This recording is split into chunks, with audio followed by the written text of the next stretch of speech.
এই যে এই লাইনটা, হ্যাঁ এই লাইনটা তোমার এই যে যেটা আছে ফ্রিজিং ওয়াটার ইন্টার, হ্যাঁ এই লাইনটা গেছে তোমার একদম পিছনে, এই যে এখানে সিঙ্গেল পিছনে যে এইখানে লাগছে ভিতরে।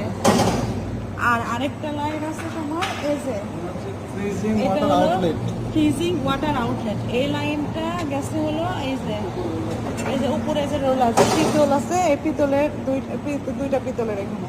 আর তোমার এই যে এটা এই দুইটা লাইন তো এর মধ্যে সেট করা।